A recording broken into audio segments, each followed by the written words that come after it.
I have a young nephew, and he spends a lot of time on social media. From an outsider point of view, I think it's problematic. I think he's looking up to the wrong types of people. The men who have the most views, or the TikTokers, or the person on like Twitch who just plays a video game all day. That's his model for masculinity or for coolness or for success. But I think that social media is a really great example of the way that it's playing out differently for boys and girls.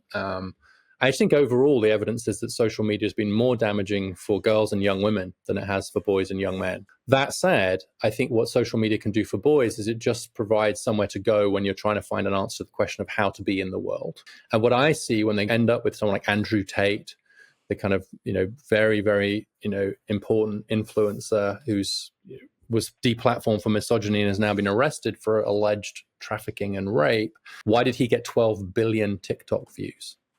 Why was he the third most searched person on the internet last year after Donald Trump and Queen Elizabeth? Why was he ranked as the most important influencer in the world by US teens? And I think the answer is because he is providing an answer to the question of how should I be a man in the world today? How do I go from being a boy to a man? And the question then is like, why are they finding him? And I think it's because we're not doing as a good enough job as we should be as a culture of just confidently showing different ways to have this pro-social masculinity. We've left a gap, we've left a vacuum, partly because we're worried about these categories altogether. We're worried about the idea of masculinity altogether, and we have other things to worry about. But I think that's created a dangerous vacuum into which many young men, maybe your nephew, So I'm more interested in the demand than the supply, basically. Like, where does he end up when he searches for that stuff? And the last thing I'll say in it is, having some personal experience of this with my own boys, we shouldn't shame them if they're looking at content that is misogynist or distasteful or has elements of that in it. We should say, well, why is that appealing to you? What's interesting about that to you? What is that doing for you? And then have a constructive conversation about it, rather than just having the kind of immediate horror that they would be looking at it. Like, sit down. That's what I've certainly done, is sit down and say, what do you like about this? What's good about it? What's bad about it? Let's talk about that. Let's use it as an opportunity for a conversation about masculinity, which I think is a conversation, present company accepted, we're not having enough of. I mean, I love that. And that is my favorite thing about you and what you talk about, which is you very clearly named the problem, which is we have a new definition of what it means to be a woman, and that me being a woman is so different from my mom's definition and my grandmother's definition, and will be so different from my daughter if I have one.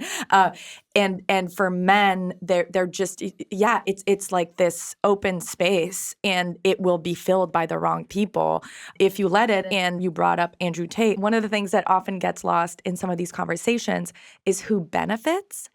And unless we name who benefits, the people who are listening to Andrew Tate or Andrew Tate Curious are going to blame women and girls, right? And I think one of the parts of what your book that is so important is that you do discuss that the average male wage is lower than it was in the 1970s.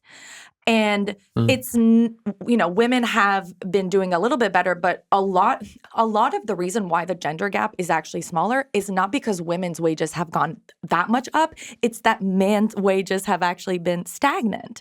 And who benefits from the fact that male wages are stagnant? Who benefits from the fact that working class men aren't, able to make ends meet? And I think some of the people who are benefiting are Andrew Tate, are, if we're going to name names, they'll probably won't come on our podcast, so it's fine. Elon Musk and Jeff Bezos, right? Like there are a lot of men who are benefiting. And again, there are women who are benefiting too, but I do think that we need to be clear about that. And I'll add one more thing, and you can prove me, tell me if you disagree based on the data that you have, but men tend to support those policies that are anti-income redistribution, and women tend to support policies that are investing in all kinds of social support and education changes so that we're paying teachers more so that men can enter that profession. The reason why we have so little male teachers is because we devalue women's work, and teaching is seen as a female profession. And that is what we're seeing in the data in terms of nursing, in terms of teaching. You talk so much about how we need more men in those professions, but part of the reason why they're not doing it is because those jobs don't pay well. So again, I guess I'm coming back to the idea of, this is a system, right? And we can come up with different kind of individualist solutions for young boys and men to try and counter what the system is meant to do. But the system is meant to, benefit a very few amount of men at the top. And then the rest of the men are falling behind because ultimately, it's like a pyramid scheme. Well, I mean, there is an old definition of patriarchy, which which is one you've used, which is it's not men over women, it's a small group of men over everybody else. Yes. And I think that's the version you're referring to. So there's a lot there. I think that the first thing is that I completely agree with you that what's happened is that we've successfully expanded the range of ways to be a woman. Right? It's been very expansive.